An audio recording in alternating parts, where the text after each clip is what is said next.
everybody. Welcome to What's the Story podcast. This is WTS 313. My name 313 is Danny Murray. I'm Graham Merrigan. Sorry for interrupting your name introduction there. I just got excited because it was 313. I left quite a pregnant pause there, and you probably felt the need to dive in. It's quite all right, Graham. Yeah.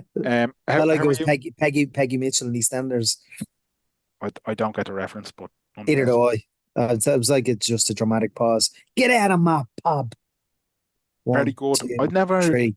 really watched EastEnders, so I don't really get any of the references there. Sorry, I shouldn't have mentioned it. I just referenced it because of your dramatic pause. Grand. Okay. Will we move on then? We move on. Come Very here. well. We did a pod a couple of weeks ago, you and I, and we're talking about sandwiches and toasties and stuff. Were we? Yeah. And Okay. I mentioned the Mexican melt that I got. Right. Was this not just WhatsApp? Did we talk about this in the podcast? Yeah, we got it on we talked about it on the pod. All right then. We talked about it on the pod, and long-time listener and childhood friend Paul Cooney got in contact, and he said, "Hey, bud, what's the name of the place in Dalkey where you got the Mexican melt from? It sounds amazing." And I said, "Paul, it's Roberts of Dalkey, opposite Super Value. They don't toast it. They don't toast it right, so I'd have to bring it home." He said, "Your advice is received with thanks." I said, "Feedback, welcome." And he got back to me this past Monday and said, "I can happily report back that the Mexican melt sambo was sensational, toasted to perfection." And I says, "Does this mean I'm an influencer now, Cooney?" And he said, "Absolutely." And he used the code MERO10 for 10% off on Roberts of Dalkey for the Mexican melt. So everybody go down to the Roberts of Dalkey, say you listen to What's the Story podcast, and ask for that 10% off. Many thanks. Thank you. Nice one, Cooney. When did this get, firstly, right, WTS, what's that sandwich, right? New section on the podcast where if we're given discount codes. What that bit is just satire between me and Cooney, but at the same time, just go down and say, "Here, the voucher's Mero 10," and see what happens. I mean, your man that owns Roberts Adaki is an absolute gentleman. I can't remember his name. But I would have spoke to him a good bit when I was going down getting me own Mexican melts. So just say, "Oh, your man comes in here in the wheelchair. He says he has a podcast and with his friend Danny, and he said get 10% off for Mero 10, and just see what he does." No, absolutely don't do that. No, absolutely don't do that, because Danny, they're $9.50 or something. The 10% off is nothing. That's not the point, Graham.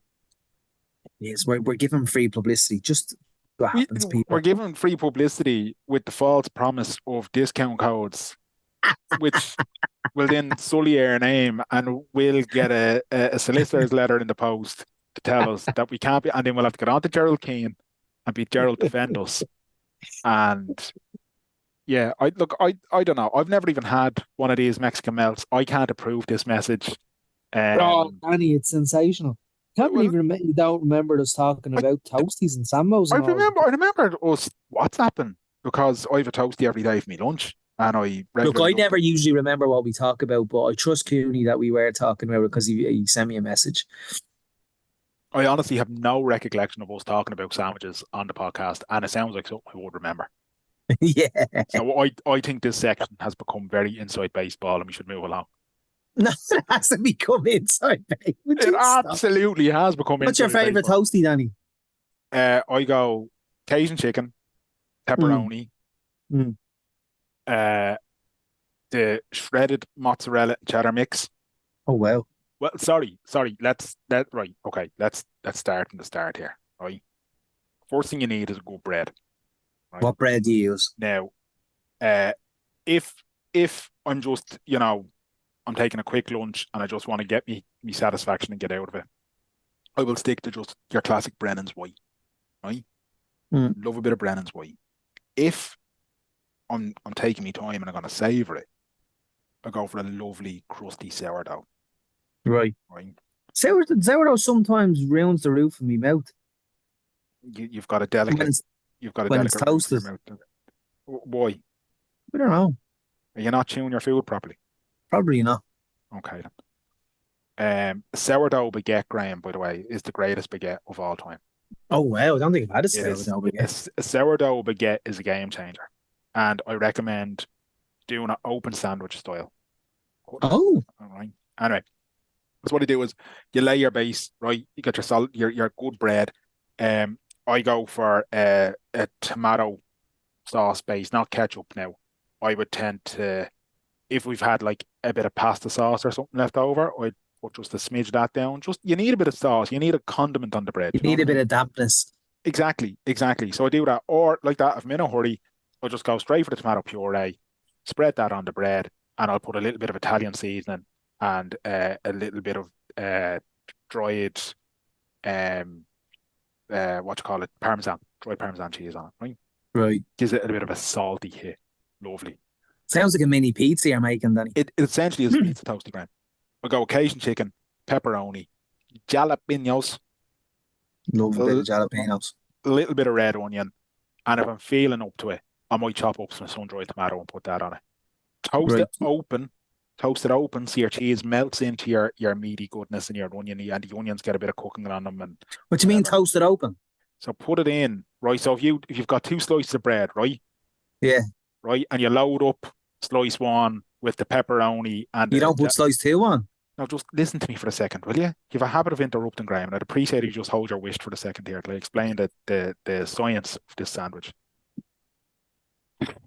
Jesus. On slice one, down your tomato base, down your Italian seasoning and your dried Parmesan, right? This is on slice one, is it? That's on slice one. Then you put your pepperoni down, right? Yeah. And you layer your jalapenos on your Where's pepperoni. the tomato sauce part? Well, I literally just said that, Graham. It's on the base. Come on. That's why I actually not I'm only messing. I'm only messing. Go on.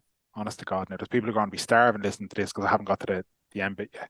You're starving trying to describe it. I can hear you see your mouth I, watering. I absolutely am not. And I have a chicken korma downstairs waiting for me. So just Right. right. Pepperoni, jalapenos on top of your tomato laden bread, right? Mm. Mm. Bit of cheese across the top of that. Now slice one, done and ready to go in, right? But we're not done yet. Slice two, your same tomato base, Cajun chicken, bit of red onion, and possibly, if you're feeling up to it, a bit of sun-dried tomato, chopped up very finely, sprinkled across it, a little bit more cheese. And the two, you don't then close your sandwich and toast it that way.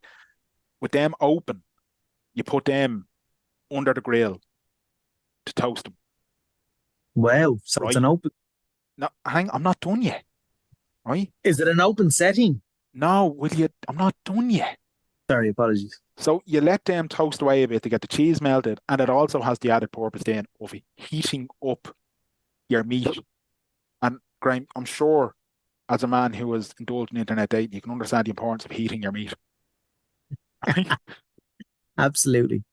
So when you get to the point that you're satisfied that the cheese is significantly melted and the meat is heated sufficiently, you then withdraw it from under the grill, and at that point you close your sandwich.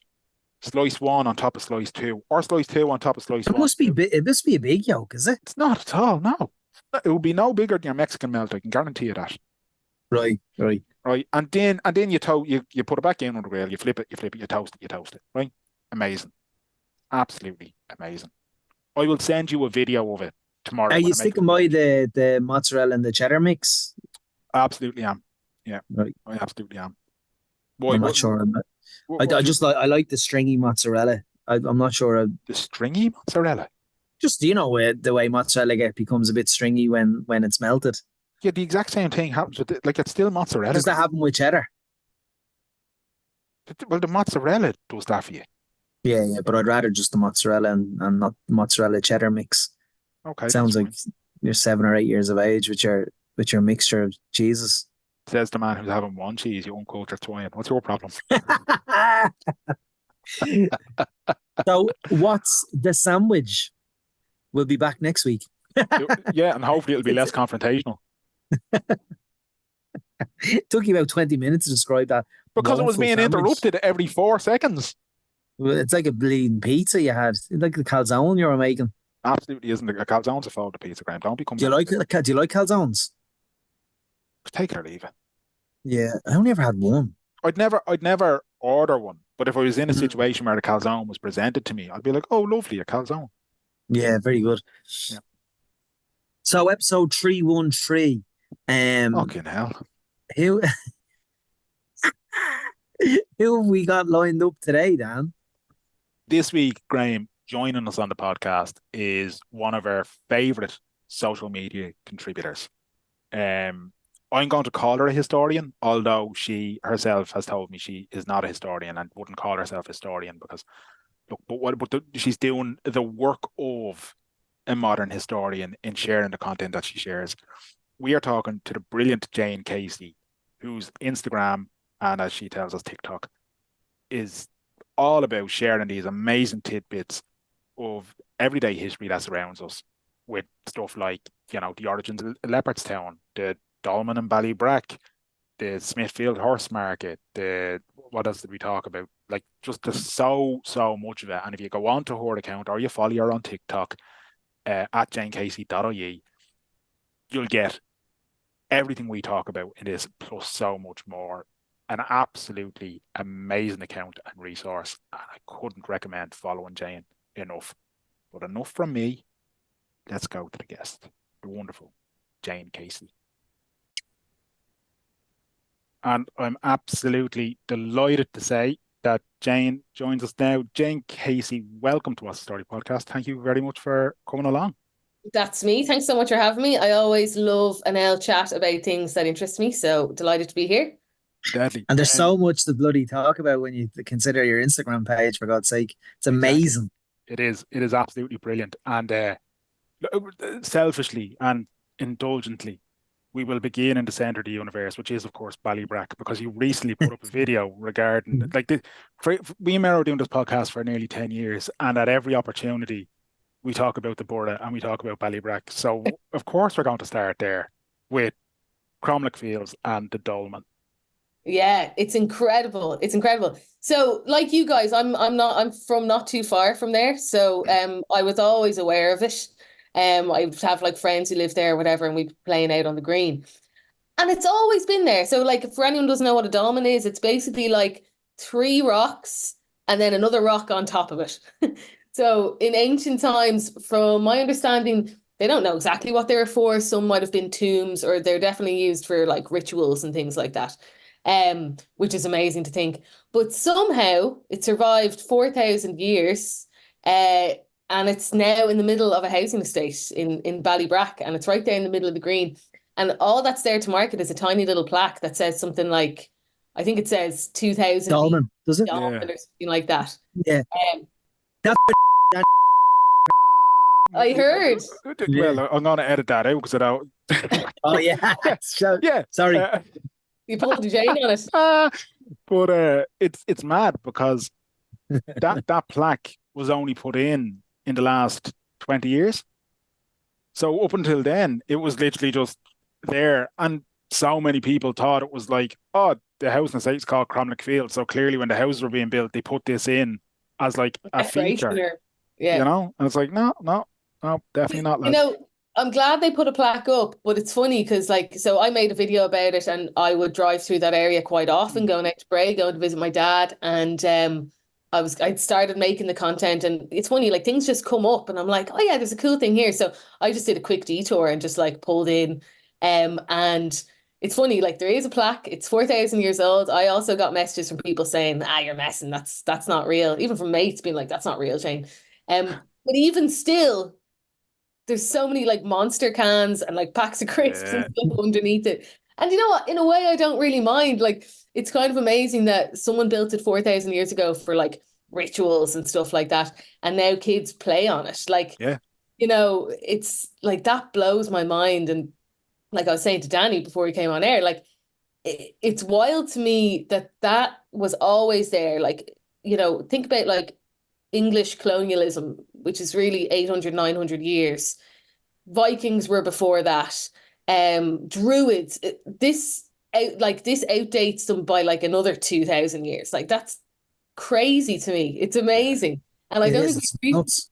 yeah, and like these things are everywhere. They're all over Ireland, like in the weirdest of places, and people don't really pay any heed to them because, as you say, you're taught about it in school, they're kind of everywhere. So I don't know, they kind of fall just into your environment, like fall into the background. But then, of course, I've got some mates who are like American and have moved over here, and I'll be telling them about this kind of stuff, and their minds are blown. And in a way, I'm like, oh yeah, they're right. That is really cool. It's funny. That just made me think of I was up in the Hellfire Club in Dublin with one of my Mm. mates. She's American. It was one of her when she was here. She wasn't here too long, and I was like, I'll take you up to the Hellfire Club. Lots of history there. And inside, I started telling her the story about, the stranger and the card game and the cloven hoof and, the story we know so well. And before I knew it, then this German lad came over and was like, "Oh, you telling the story?" And I was like, "Yeah." And then people started gathering around. I was like, "I hope I'm No telling way. you." But it's That's amazing. class. It's Ended everywhere. up giving a little mini history talk there and then, huh? Should have charged, yeah. It's funny because when I shared your piece on Dolman, on the Dolman in Ballybrack, two or three people from Ballybrack kind of replied saying they were kind of insinuating, "Would you stop? That's not that old or whatever." But I always remember in primary school doing like nature trails or whatever, and you'd end up down there, and the teacher would be saying, "Look, this is a dolmen. This is like Newgrange. It's thousands of years old." They always put the link to Newgrange. So I was actually surprised that the response that I got from people kind of nearly doubting it. You know that way. Yeah, yeah. It's Is a there mad any one. pictures, Danny? Do we know of it prior to the estate being built? Yeah, yeah, there is. Yeah, Oh, there is there? yeah, yeah. Yeah, I should look them up. I haven't even tried to look them up, but sure there is. Yeah, they're Yeah, definitely. I'd love to see one. I know from like parish arc. I don't know why I'm doing air quotes. The word parish. I have this anti-religion thing where anything involved, I just instantly go. "Ugh." Parish archives. There's definitely photos of it, like pre and while the housing estate is being built as well. Wow. So, but it's Deadly. like I'd love to see that. it's mad though because there's this weird intersection that happens with like that, like this thing obviously being thousands of years old, as you said, Jane, like predating the Egyptians, predating like Alexander the Great, the Roman Empire, all these, and predating Jesus Christ himself. And every Easter, the church up the road would do air quotes, would do the 12 things, the Stations of the Cross at the Cromlech. It was weird, like that. Really? Yeah. So you get this weird intersection. And Funny. growing up in Cromlech Fields, the thing was, the banshee, right? So the Irish mythology around banshees, and people would always be like, "Don't look at the Cromlech if you hear the banshee. She's always sitting at the Yeah, yeah. Cromlech, and she'll fuck her comb at you." And I always just thought, you know what, right? Like when you're a kid, you're like, all right, okay. But like the older you get, I'm like, I don't know who thought the Cromlech was the best place to place a banshee, but that's what they've done. And I wonder if that's still a thing in Cromlech Fields with kids Probably now. because I of the doubt it, but dolmen. like, The you know banshee what I mean? dances on the dolmen. That kind of, yeah, she'll be sitting on top of it and she'll throw her comb at you. And that's what you Is have to there worry any about. reason why, Jane, that they spring up in estates? I think estates spring up around. That's the other way around. Yeah, Um, sorry, I worded that wrong. No, do you know what? And I thought about this, and like there is many of them, they're Mm, everywhere. And I think just by the virtue that they are everywhere and that they're so common that, they had to build housing somewhere. So, yeah.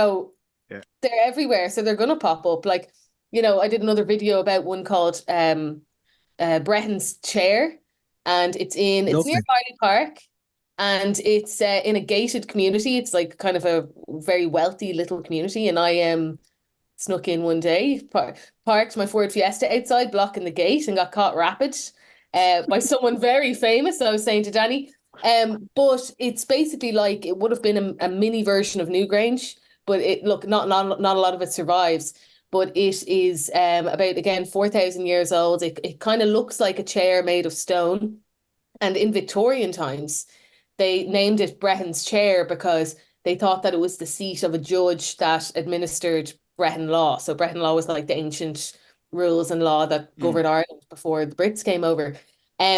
So the Victorians named it that because they didn't really have any clue about how old it was or what. And it just got that name, but it's actually about 4,000 years old, about as old as Newgrange. So that's just one other example in Dublin, Yeah. like And so then there's Crazy. even more. Like, then even in a one of your clips that I absolutely loved, it was in Bray, the old nun crypt. Like Oh yeah.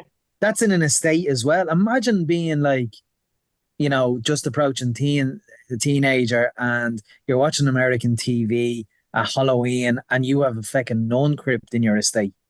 Well, that's it. Like that's basically what happened. Like so I went to school in Loretto Bray, and it used to be the Loretto nuns land. mm, And then they sold it, and there were some new builds that sprung up when I was probably like 10 or 11. A couple of my mates lived in that estate. But we always knew that, we would go drinking down the back of that field and stuff. Like that's where you'd go to like shift someone behind a tree and have a few cans.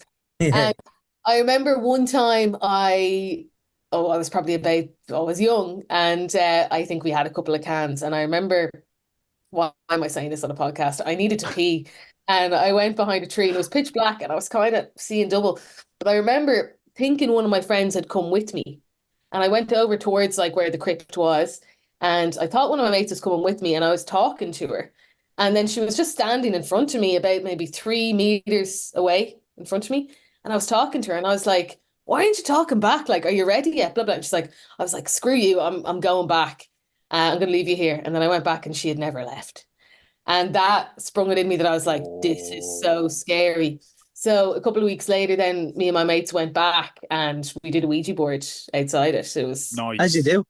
Nice. absolutely terrible. I told the story on one of my in a series, I suppose, because I did the video about the nun script. Everyone was asking. I casually mentioned I did a Ouija board there, and everyone was like, "Tell the story."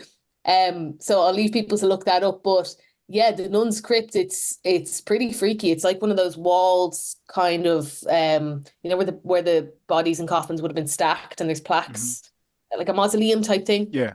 And it's really interesting because um so they would have been nuns that would have been a part of the convent over the years. They date back to like Victorian times. But it's really interesting. Someone pointed out that whichever way the plaques were lined, they buried people, or if that's what you can call it, buried, I suppose, um, in a specific order. And then there was one random young girl, aged 14, that was like slotted in, not in the same sequence as everyone else. And there was always this rumor or legend of a girl that died tragically by falling down the stairs in our school. Now, we always just thought it was just one of those stories. And I said this online, and lots of other people who went to other Lorettos and convent schools over across the country were like, ah, yeah, we had the same legend in our school.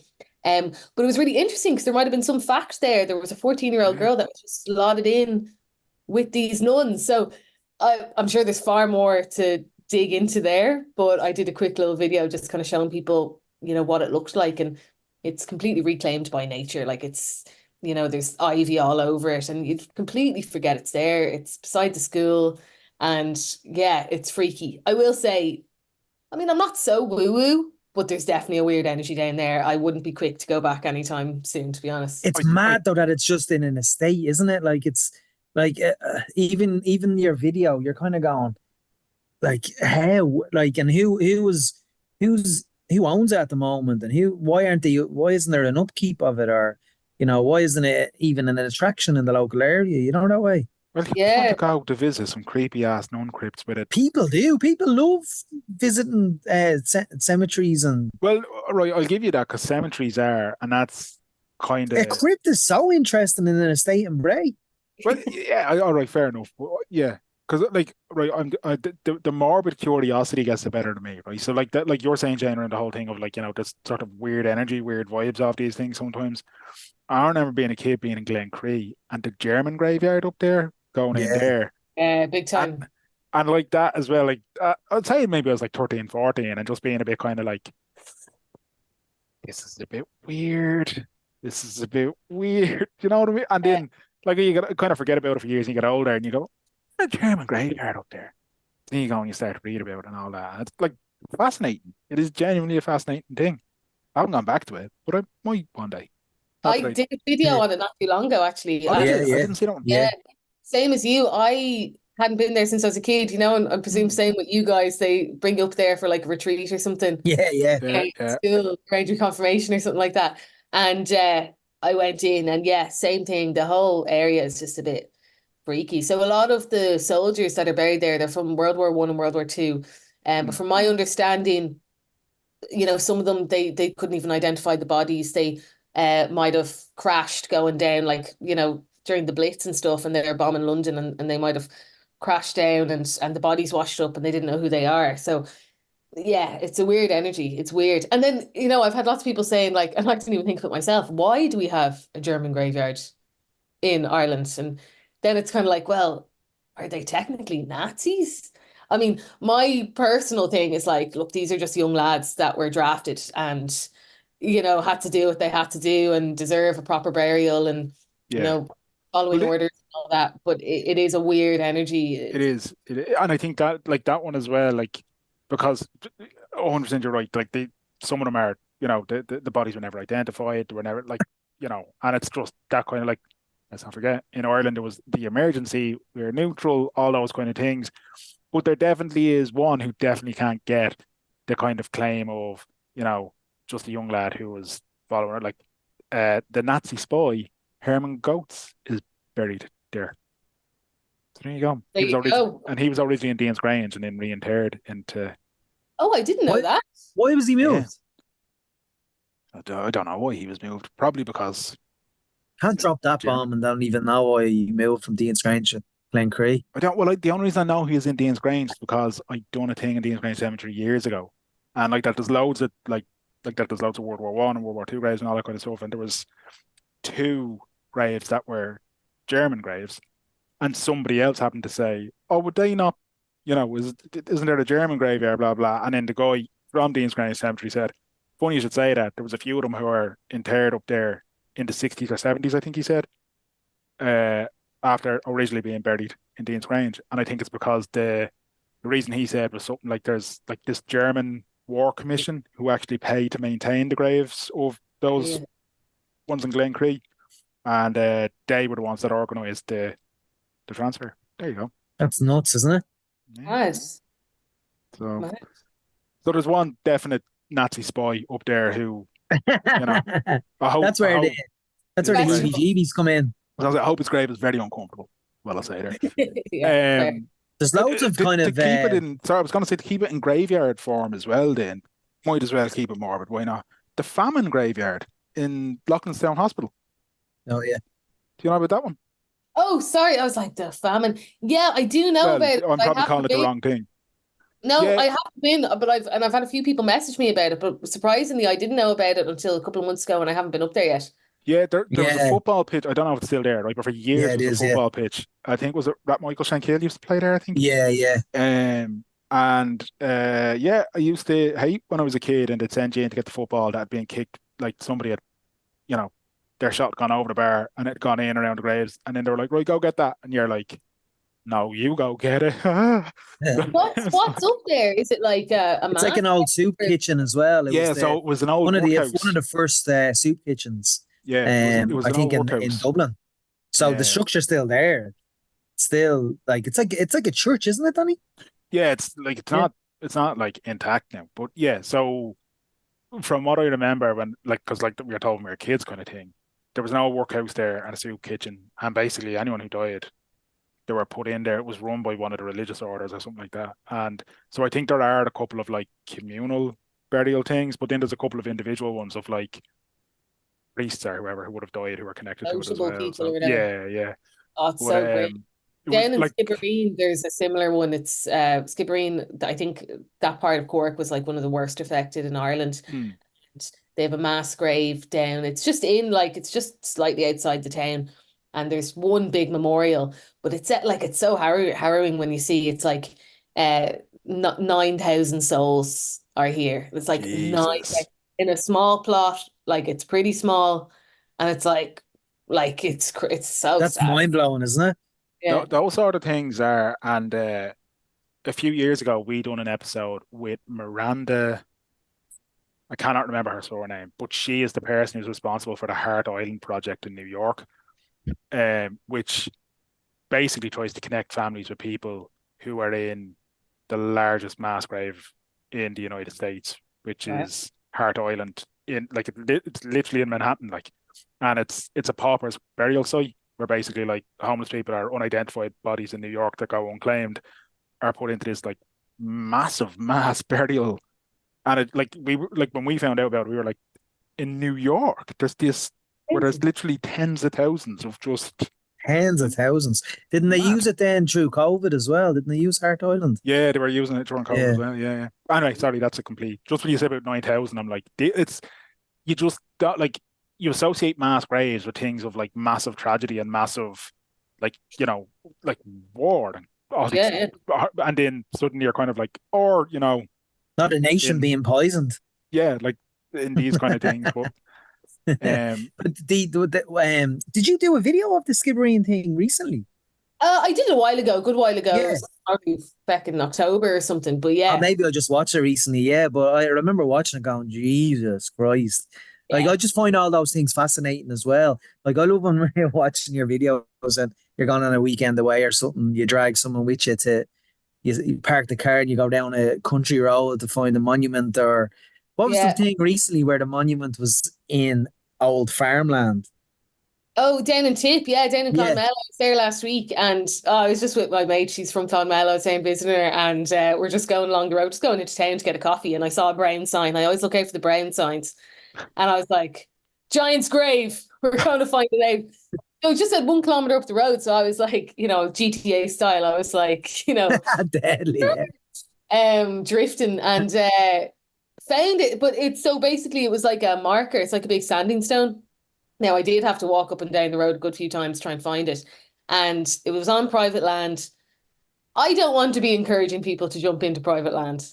And also, it was covered in nettles. I was just like, I'm not hopping this fence. But you could get a good view of it from the outside. But it's basically a large standing stone with a cross like etched into it. And so this is how it usually happens. I see something like that, and I'm like, what's that about? I'll get a little bit of video, and then later on that night, just because this is what I always did before I started making content, I'd always just Google what it was. And I have a good memory for facts and stuff. And it always just sticks in my head. So I just did that exact thing that night. I went Googling it, and there's a few stories. One, I think the most plausible is that all of so at the siege of Clonmel, I think 2,000 people died. That was a big battle with Cromwell. Hugh Dove O'Neill, I think, and his men had a battle with Cromwell. 2,000 people died. Apparently, they might be buried there. But the other stories are around like Fionn McCool and like fecking a stone from the top of a mountain and it landing there and things like that. But that's what I love. Like I love how we actually have no idea what that is. You know what I mean? I love Because how you follow the brown signs. That's class. always look at it. Look Yeah. out for them now. Next time we're on the Yeah, road. I will. I won't stop looking at them now. Yeah. Because I Um, actually didn't know what they were. Like I knew, you'll see when you're going to Kildare, you'll see the National Stud Farm and it's in a brown sign. But like I'll be taking close attention to them now even more.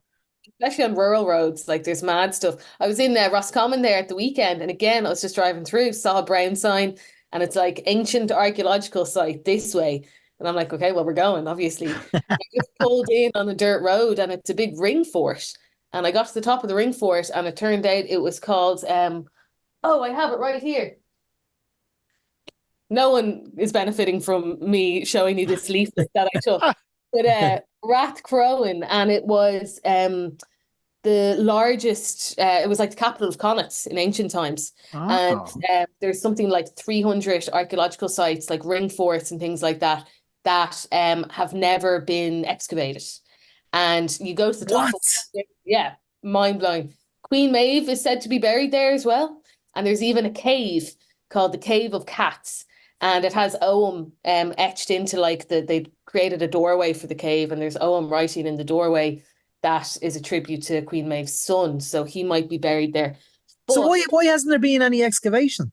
I've no idea because there's so much of it in this country. And I guess yeah. we've for a long time we didn't have any money to put into it. Now, what I will say is I wish there was more pointing it out than this tiny leaflet. And we went to the visitor centre, which was very small. But it covers like something like 500 acres of land or something. Like there's hundreds. It would have been like the site of like fairs and like gatherings. But what's cool is that yeah, you can just pull in and climb them, and you go to the top of one of the ring forts and you can just see for miles, and you can see other ring forts off in the distance.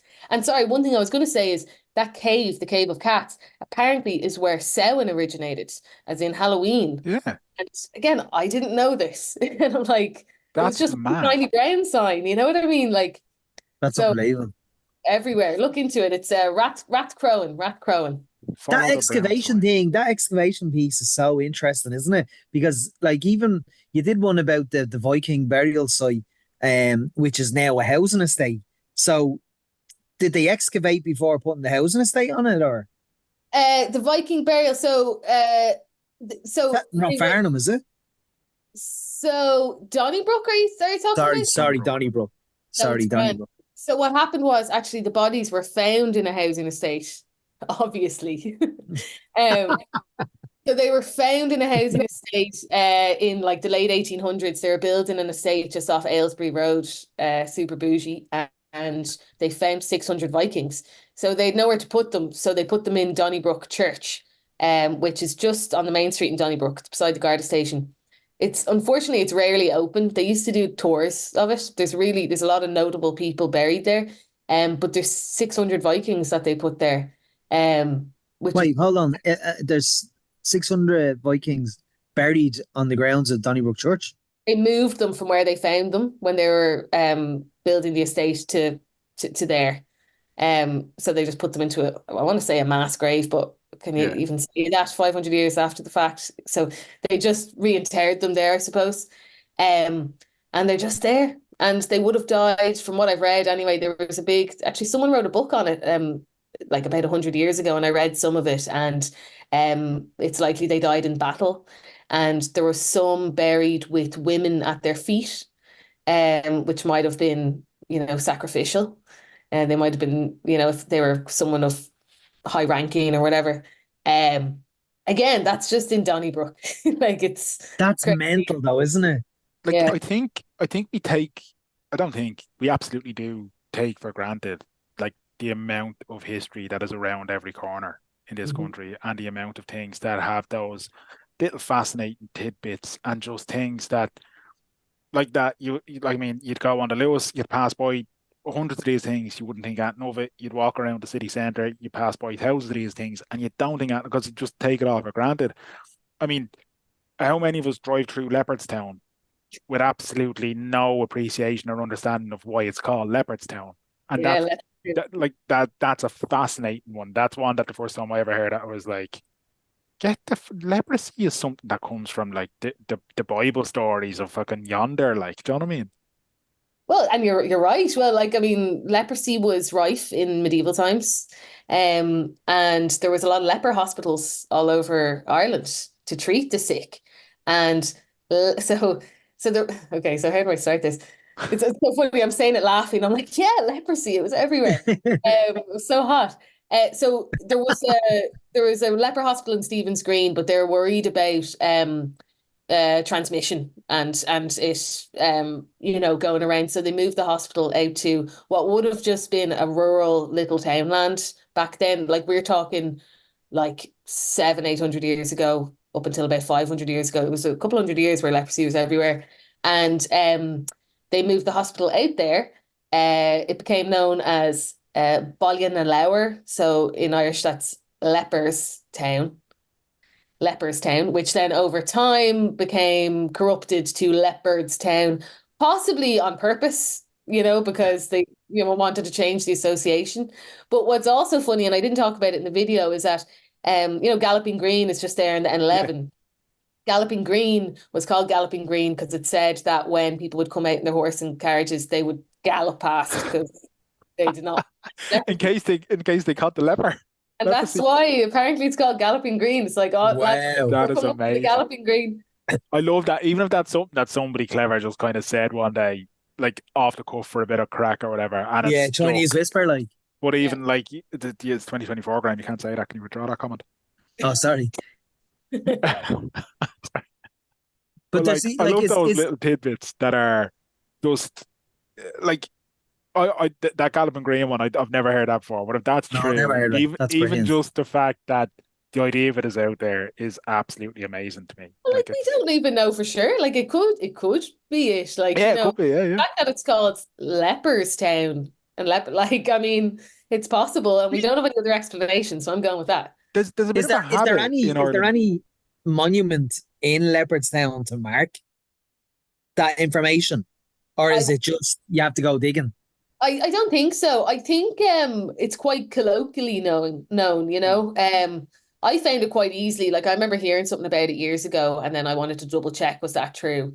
And I like found it quite easily. Like there's a great website where you can look up the history of town names in Ireland. It's called Loganum, Oh wow. Logainm, and it shows you how town names have transitioned through time. So that's a great resource. Another great one actually to do with lepers, and I haven't done a video on it, and everyone always comments saying do a video on it. But Misery Hill in Grand Canal Dock, yeah. No. Misery Hill, yeah, it's right beside the Board Gosh Energy Theatre, and people love the sign, and it is a mad one, and it's right near Laser Lane as well. So people are always like, why is it called Laser Lane and Misery Hill? And the truth is, they're both actually linked. So Misery Hill was the location of another leper hospital, and I'm sure they were miserable. So that's where Misery Hill came from. It just became known as that. And Laser Lane, it was so the leper hospitals, they were ran by types of religious orders, Mm. and they were called Lazarus houses, as in Lazarus, a biblical term. And Ah, Laser Lane, I can just imagine some dubs like over time, they're not going to say Lazarus house every time. It's like, Laser Lane over there. And now it's a street name. So they're both quite linked. So leprosy is actually had a big part in shaping our city, I suppose. like That's mental. there's That's so interesting. so many of these little things that like the etymology of the word like so Leopardstown, and then Laser Lane, Lazarus, and all that, and then we've a habit of just tweaking names ever so slightly because there's one about Martello Towers as well, isn't there? Martello Towers, yeah. So, I mean, everyone's pretty familiar with Martello Towers. They're all over the country. They were built for the Napoleonic Wars. So it was like lookout posts to make sure Napoleon wasn't going to invade. I think he did actually down in Cork, but he didn't make it very far. Um, The little bollocks, but yeah, he's always at it, always at this is it, always. Thank God for Waterloo. So I actually don't really know much about Waterloo. I know it's a good ABBA song. it. It's a great Um, ABBA song. Yeah. So what happened was the Brits, they built them in the early 1800s, but they're actually based off a much earlier tower design in Corsica, and which goes back to I think the 1500s. So very similar tower, circular, has the different kind of layers and cannon on top and all that. It's still one of the Mortella towers is still there. It's a ruin, but it's still there. But the Brits took the design, built them all over Ireland. But somewhere along the way, Mortella became Martello. Someone's mixed up the O and the A, and that's how we get Martello. And people think that, like, my partner's Italian, and like Martello in Italian is hammer, and I'm like, what does it mean? And she's like, it's hammer, and I'm like, that must be it. And only when I looked it up, I was like, oh no, it's completely different. Like, that's not it at That's all. mad. There's a, Mad, there- crazy. there's a brilliant story that yourself and Mero recently told about the Martello Tower in Cloyney and the Go on. guy who owns it, and he restored it and all that, and the cannon he also had restored, and apparently had it restored the primary purpose of being the first man to fire. He had to get like a license to fire it, and to be the first man to fire a cannon since the whatever 1700s or whatever it was when. And did he do it? Yeah, yeah, He did it. yeah. Wow. And is that the Killiney one? Is that the kind of little hidden one, kind of like between houses? I think it's on the road down from the Druid's Chair if you're heading down Yeah, more. yeah, Yeah, yeah, yeah, yeah. yeah. So Yes. yeah, Mad. and that's what I'm saying. These little kind of history tidbits, and these little kind of funny, little kind of like they're kind of inconsequential in the grand scheme of things in history, but they're just so interesting and so just somebody said, you know what I'm gonna do? I'm gonna be the first one to fire a cannon since You know like what? Yeah. All I can think of is the level of wealth. I wish I had that wealth oh to be that's like, also I'm gonna buy Stop. Helen. Yeah. fire cannon. Yeah. I don't care what it costs.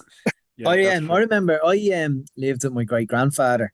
He died of what 1996, but he was born in 1912. But just around the Druid's Chair in Killiney Hill, I remember you know when you're sitting with your grandfather. Well, I was lucky enough to meet a lot of my great grandparents, but you know when they're telling stories of yonder, and he always used to talk about how the horse and carts used to come up from Wexford and Wicklow up into the Druid's Chair and Killiney Hill and stuff. That Uh, just fascinates me now, like that. Now there are all these modern roads and bring back horse and carts. That's my point. This is it. That's Yeah. amazing. And I love thinking that because, not a whole lot has changed in the past 100 years in terms of our geography and Mm. roads and stuff. Yeah, a bit of tarmac, but for the most part, it's the same. So I love thinking about that kind of stuff. Yeah. Like, what But That's was, anytime I drive past the Druid's Chair and the roundabout and go to kind of towards the hotel and stuff like mm. that, I do flashback of that conversation with me great granddad, uh, and him. Like, so he was born in 1912, I think. So he was able to remember the horse and carts delivering all sorts of like corn and milk and just fascinating times. I love when you can like I'm a mad history buff. Like your Instagram page just takes over my life at times. I'd be like, right, I'm gonna spend the next hour looking at this, and then I visualize myself. Like I remember going to Rome years ago and just pushing towards the Colosseum, and I was like, this place is mental. Like uh, you're just like I remember stopping at one point and then looking to my right, and there was like Caesar's tomb just out in the road, like yeah.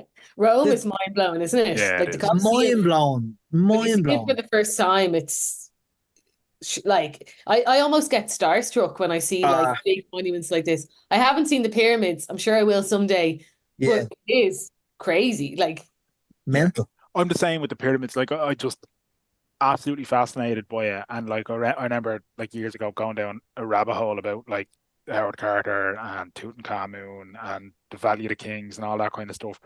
And I haven't gone to Egypt, but like same as you, I'm like one day I will, and I know I'm just going to be like that Is little that it? kind of puppy, huh? You're gonna be like, is that it? No, definitely not. I'll be like a little puppy that's just lost me mind and just everything. I'll be looking just like a dog with two tails. I won't know what to do. Like just because it is everything about it. Like we were saying with Rome, everything you're going around, you're just looking and going, that's Caesar's tomb. That's the four. Mental. That's like there's so much history in it. you know what? You It's know, true, and it is fascinating. We often look at the likes of Egypt and Rome, but like what I like to do with my page is like showcase actually, yes, we looked at all these different cities for all this amazing history, but actually we've got stuff in the middle yeah, of estates. We've got like look at Newgrange even, like that's our most famous one, right? The fact that they perfectly lined that up, astrologically speaking, to line up with Mental. the sun on the shortest day of the year in Irish weather, you probably only get a sunny solstice maybe every 5 or 6 years. Testing that, all of that, like, and it's not the only one. There's so many around Ireland that line up with the stars and the solstice in some way. And, we have that here too, but I feel like we're kind of blind to it in a sense because it's a little bit more rough and ready. I know the dolmens mm, aren't exactly as beautiful as the pyramids, but we have it here. And I think a lot of people don't. Absolutely. yeah. And as you But said earlier, even the that history. Donnybrook, even the Viking thing in Donnybrook, like, is there any signs to say, oh, this was once like that? That's what needs to happen. Like, I loved your the milestones from the GPO. Like those things, the untouched things, they're brilliant. Like, how old are they?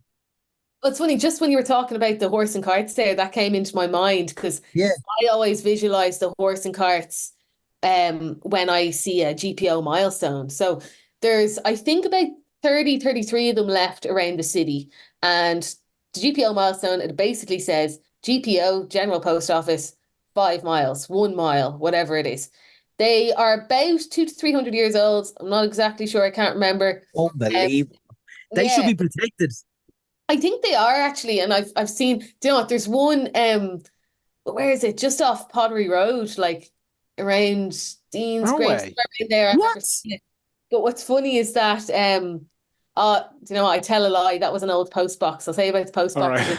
right. Yeah. But like they literally cut out bits of walls and stuff to preserve it. So you might see one that's just like embedded in a wall and they've like built stuff around it, but the little bit of the wall is still there. So the GPO milestones, they were basically so post offices back in the day were seen as the center of a town or a city. Mm. Dublin was no exception. The GPO was that's Dublin.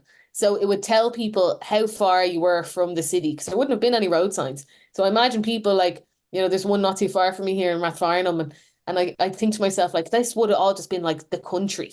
Like this would have been rural. And someone's trying to get to the city and they see the GPO milestone and they're well, it's funny because they're like, all right, we're on the right track, but like in which direction?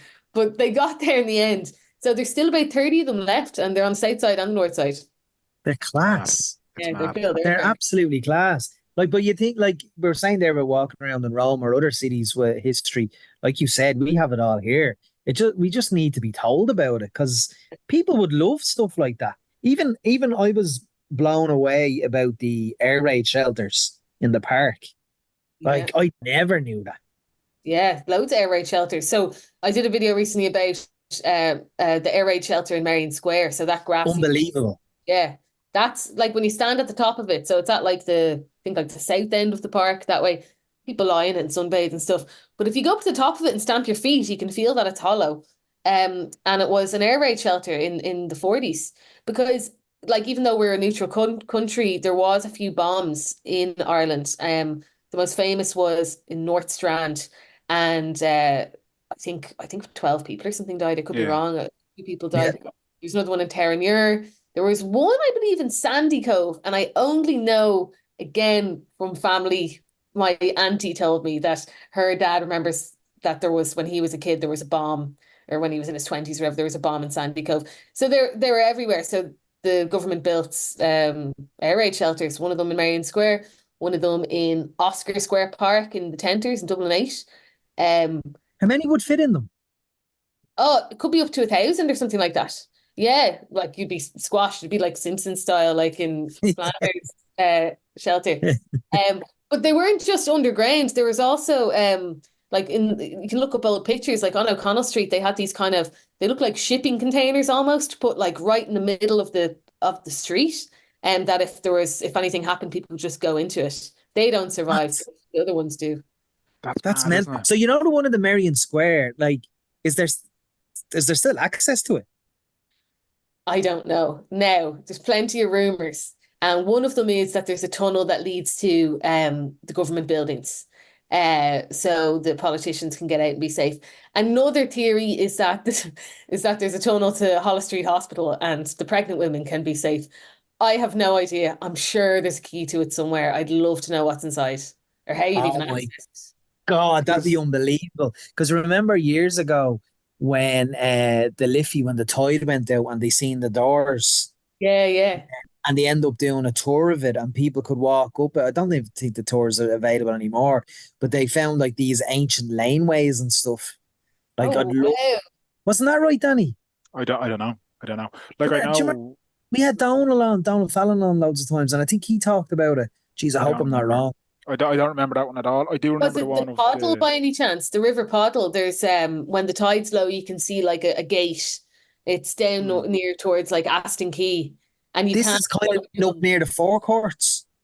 Yeah, it would be Yeah, around yeah. there. because Might be the same thing. the puddle's the one that mostly goes underground now, isn't it? Yeah, yeah. Yeah, And actually, there yeah. was a great RTE documentary called The Liffey, and it followed one of the guys who has to service those tunnels, and he went down Maybe into. that's what it was that I watched. So you can get into the tunnels over at like the entrance to Dublin Castle. So across from the Olympia, there's a manhole, you can get in and then go under Dame Street and you'll come out at the Liffey at this like grate, which you can see from, Yeah. I guess, the other side of the quays from like, yeah, it's mad. And the Poddle, That's like mental. the Poddle goes all the way up through like underneath like St. Patrick's Cathedral, up through Dublin 8 towards up towards like Grand Canal that way. Like it's mad. So it's Is not is there's the air raid shelter in Marion Square, is that labelled? no, Fuck's sake. no, I Like know. Come on. And even the idea that the tunnel goes to government buildings or Hollis Street, that's quite plausible as well, given the times. Yeah. Is there, Possible. isn't there other ones? Isn't Books. there other underground ones where they used to, or I don't know if this is true or rumor or whatever, but that the like the IRA or like in the War of Independence, they would test firing like machine guns and weaponry in these tunnels as well. I don't know, but that sounds Yeah, cool. I must find that one out and I'll send you the link so then maybe you can, I don't know. Please do, Yeah, because that's Yeah. mad. I mean, yeah. I do have a good story about that though. So have you ever been to Massey's Wood in it's just across the road from the Hellfire Club. No. It's No. so the Hellfire Club, very famous walk, but just across the road there's the ruins of an old estate called Massey's Estate. It was owned by the Massey family. Right. Really lovely walk. There's like ruins of an old mill in there and old bridges, and it would have been a big stately home, like a walled garden, but it looks really creepy now because like there's like a walled garden that would have looked like power scored or something, and now it's completely overgrown and creepy. And anyway, it's beautiful. There's actually a wedge tomb there too, so there's layers and layers and layers of history there. With the Masseys, they were staunch Republicans, and they helped like Padraig Pearse and the lads and let them come onto the land and go into the woods and practice their firing in Massey's Wood. Uh, Unreal. yeah, so well, it's a great little walk. It's lovely. There's a lot of history there. Is that Unfortunately, labeled? it's not labeled. I went looking. No, do you know what? Actually, in Massey's Woods, they do have little plaques around, like, because there's lots of different ruins. Like you might have seen, I put up a video recently of an old ice box where they would have kept the meat. Yeah, Um, yeah. that it was very common on estates like that. That is labeled. That was in Massey's Wood. So there's lots of little like structures like that where they do have labels. And what's actually really cool too is one of the Masseys was mad into like horticulture and trees, and he imported loads of foreign like Californian redwoods and things like that, Japanese maples, and planted them. And now there's these giant redwood sequoia trees right in the middle of native Irish woodland, and they are monsters. So much to explore there. Unfortunately, they're building a visitor centre there and are going to be selling bits and bobs. So there goes another lovely walk. But go to it before they cut down loads of trees to make a car park. Fuck's sake. Always, it's Are you always a with me car though park. with the label stuff, Jane? Do you think things should be labeled or just leave them as this mystery type thing? Do you know what? I think there's so much to be labeled. Like, Yeah. I think there's some pretty obvious ones that you probably should put a little plaque up or something. But there's just so much to be labeled. Like, and should you do it for everything? I don't know. I don't know. The air shelter, like I went to an outdoor cinema in Merrion Square. There's no way the people sitting on that hill know that that was a former air shelter while they were watching The Commitments. Fair. Well, that's it. Like, yeah, look, I think to an extent, I mean, that's why, I love doing what I do, and I genuinely really love it because, you know, I have always done this, and I always know these little facts, and I could see the reaction from my friends when I say, "Did you know this used to be a this?" And it's like, whoa. And I genuinely love being able to bring that to people. I think a lot of it's talked about in like, RTE shows or radio Mm. documentaries, things like that. But the way the world is going, like I do social media for a living. That's what I've been doing the past 12 years. I make content for brands, which is lovely and fine and nice. But to be able to use what I know how to do professionally and then turn it into something that actually can really benefit people and it reaches people where they are and speaks their language in quick bites, there needs to be more of that. You Yeah, Yes. need Yeah. to you need to reach people where they are. And I think they're it's probably user friendly. Yeah. user friendly. Now, Donald Fallon, like his podcast is absolutely brilliant. Oh There's yeah, other Instagram accounts like Remnants of Our Past is another great Instagram account. Highly recommend you follow. And it's happening more and more. So like I'm delighted to be able to bring this to people and present it in a way. So maybe not a plaque is needed on everything, but yeah. I guess more discourse about it. And, if I can inspire people to be a little bit more curious about what's around them and ask questions about, who built that? Why do they build that? What's this? Then that's my job done. That's all I E- wanted. Amazing. Even and you could do a great job at that as well. Even Donald's most recent book about the lights in Phoenix Park. That just blew me. Again, thinking of horse and carts going down the Phoenix Park while men are coming out and lighting the can. Like, Well, I that's think blows my mind. I think that's a nice segue for us to finish on one then, because a horse and cart has been mentioned a few times on it. And the last one we'll ask you about, Jane, before we let you go then, is Smithfield and the horse market of Smithfield. Yeah, the horse market. I mean, many people would be familiar with the horse market in Smithfields. It's been going, I think, since the 1600s. Massive part of Dublin culture. It was a meeting place. It was the center of, you know, the economy at one point. You know, that's where you went. And it's still like in the name. It's called Smithfield, but I think it's Margan na Ferma is the Irish name, and you can still see it on the Lewis stop, which literally means farm market. Um, so Brilliant. massive piece of our culture. And, you know, I don't know a whole lot about it. Only a personal story of mine that I was always told was that my great granddad, he owned a coach and horse business. And he owned a couple of coaches, like a taxi business, Yeah. a cab. This would have been in the mid 1800s, and he would go to the market to sell his horses. Now, he wasn't rich by any means, but he made a good living. And he would go and sell the old horses or maybe buy a horse, whatever it was.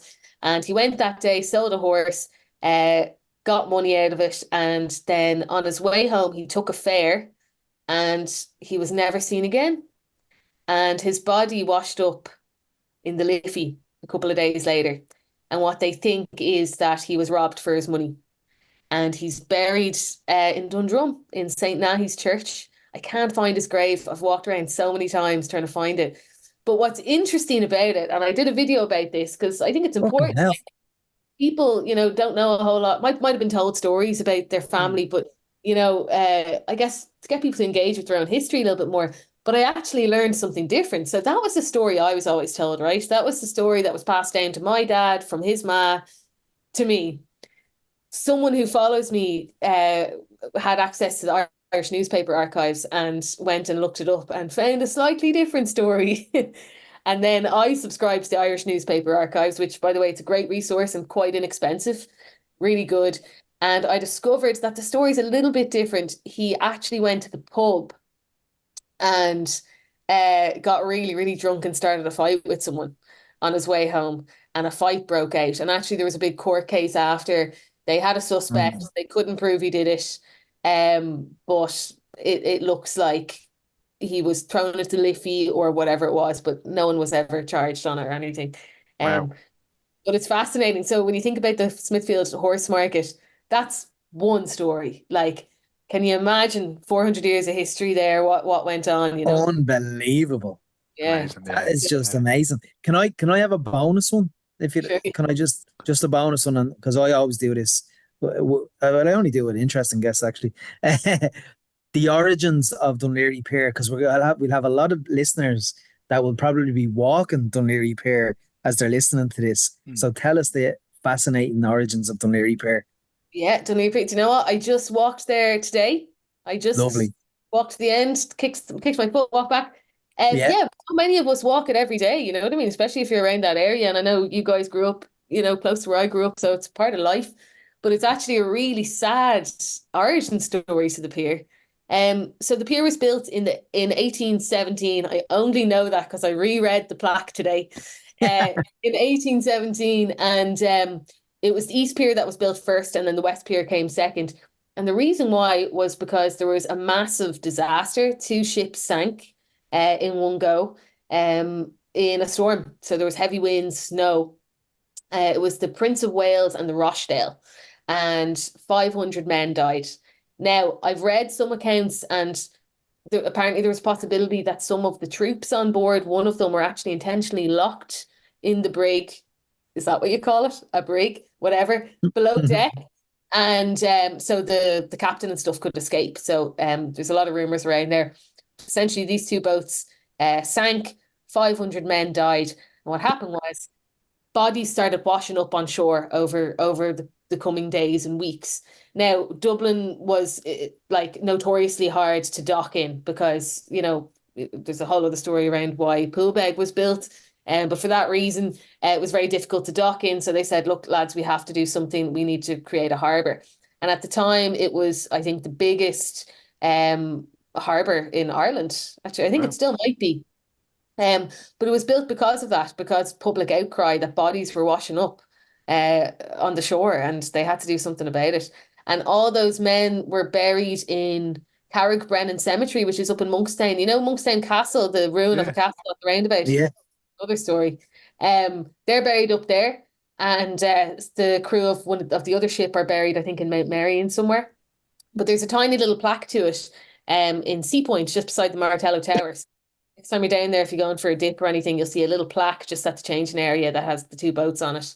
And yeah, incredibly sad. I But never knew that until I saw your That video. is yeah, same. Never knew that. and it was built with the granite from Dalkey Quarry, so you can actually still see the little tracks that brought the granite down from Dalkey. It's the metals. It's the Yeah. little walk. I was always wondering, always I remember as teenagers we used to do that trek. We used to sometimes do the trek from Ballybrack up through Ballybrack Village over Killiney into Dalkey, then to Dunleary. But we used to do the lanes, Yeah, the metals, yeah. and you Metals, like- featured, and the lanes were made because they were getting the stuff from Dalkey Quarry to the pier to make the pier. So if you That's imagine, mind blowing. like I always imagine, like do you remember like the little like carts in Donkey Kong on the track? Yes, And you have- yes, like that's what I always picture, like the old hundred snails. percent. That's what it would have been being pushed along all When I through was that listening to anyway. your video, that's exactly what that's exactly what I pictured. That's Amazing. exactly it. So yeah, it's crazy. I mean, lads, history absolutely everywhere. Absolutely Unbelievable. everywhere. Yeah, that And is. your Instagram page is my life at the moment. So I love it. I absolutely love it. I Sending really it to all appreciate it. my little teenage cousins, Joy, Sadie, and Brooke, sending them, look at this, look at this. They all love it as well. Oh, that's deadly. Delighted to hear it. Yeah, love Absolutely. it. Can you And do if- more? Can you do maybe 3 posts a day? I'm only joking. You know, I was for a while. I got kind of hooked on it. If I'm not gonna lie, I couldn't stop. And then I got to a point where I was like, no, Jane, you need to cool the jets a bit now. So I try and do maybe 2 or 3 a week now. Yeah, If it's brilliant. if people aren't already following you, Jane, is Instagram the best place to get you? I'm on Instagram and TikTok, and it's the same handle. It's just at janecasey.ie. Yeah, very easy to find. I can't do TikTok. I feel like I'm too old for TikTok, but Instagram, I'm all about it. They're Oh, kind of on the there. same thing. So I keep Yeah. getting told, but there's just that little part of me that just I'm like, no, I've TikTok and I'll watch reels. If I have another social media I have to follow, that's my life gone. I'll spend Yeah. all day just on the Basically- mindless scroll. Basically, you watch TikToks, but like 6 weeks later. That's exactly what my wife says to me all the time. Yeah, and I'm like, look, I'm happy doing what I do. All right, don't worry, like it's grand. But yeah, Jane, absolutely amazing. Thank you so much, and we could spend hours and hours and hours talking to you. But it's a lovely evening, so hopefully you'll get another little bit of sunshine out there. Well, it's lovely down here. I don't actually know what it's like in Dublin. it's nice as well. great. I'm gonna tuck into some terrible Netflix show now and have another cup of tea and have a bourbon cream. That's my night. Bourbon cream. Bliss.